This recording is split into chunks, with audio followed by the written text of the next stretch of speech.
My guess is you normally play doubles, but perhaps you've had to transition to some form of singles.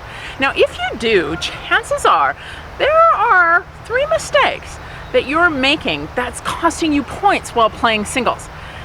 But the benefit to that is if you fix these 3 things, it will also make you a better doubles player.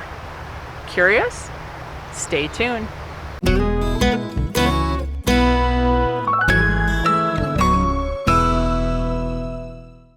Hey everybody, it's CJ Johnson.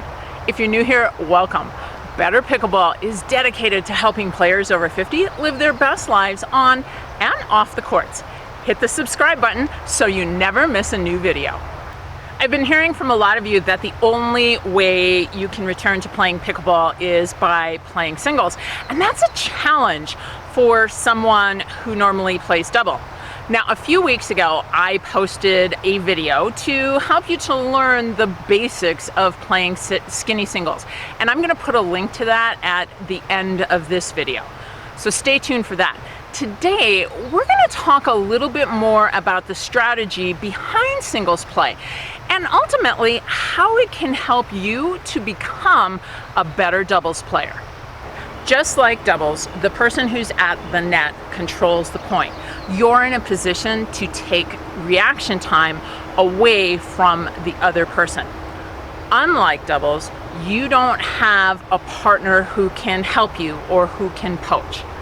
There are 3 shots that you need to become proficient at to play better singles.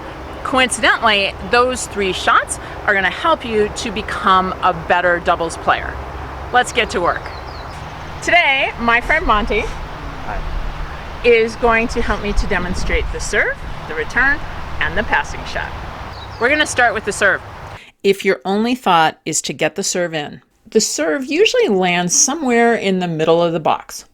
That makes it easy for the returner to hit it deep to the serving team and to use their momentum to get to the non-volley zone faster.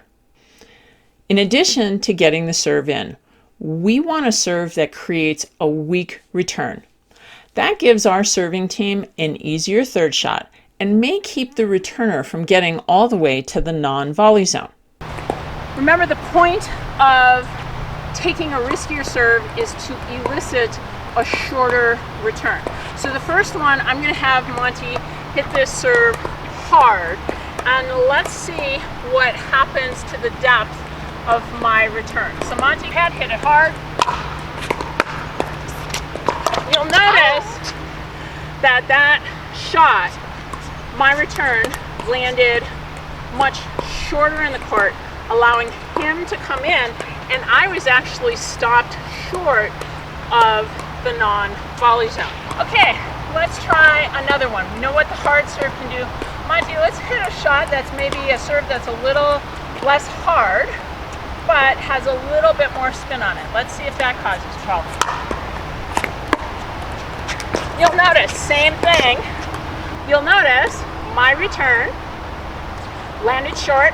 It allowed Monty to start to move up in the court, and I'm still short of the non-volley zone. So even though that serve wasn't as hard, it still caused a problem.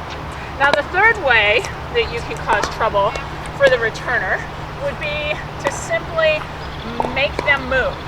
So go ahead, Monty, hit a serve where you make me move. You'll notice, again, I got away with that a little bit because I managed to hit it a little bit high, which gave me a little bit more time. That's actually going to come up in point number 2. But still, my return of serve was weak. Monty gained momentum and was starting to move in. Okay, let's move on to the return. As the returner, you are the offensive player because the server has to stay on the baseline and allow the ball to bounce. Your goal should be to make the server's third shot difficult. A deep return accomplishes that, but it's not just the depth of the return. A hard return that's hit deep is going to get to your opponent faster. What you want to focus on would be a deep return that might be slightly higher, to allow you the opportunity to establish yourself at the non-volley zone.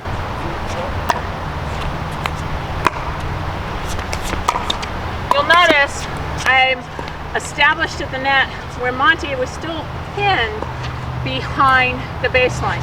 So by just taking that ball a little bit higher, I've gotten to the net and kept him using forward momentum. Okay, so your third opportunity is the passing shot. And when I am thinking of a passing shot here, I'm not thinking of necessarily being right on the line. I'm thinking of hitting that shot somewhere between here and the line.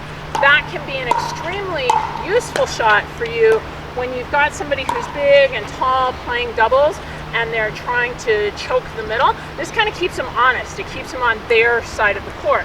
Now the thing about this shot is if I hit it in the right place, I'm usually going to cause my opponent to stretch.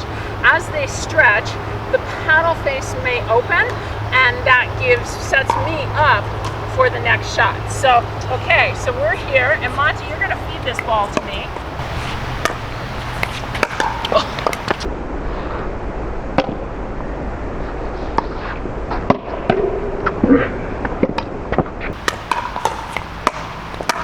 So even though Monty got that, he hit a soft shot.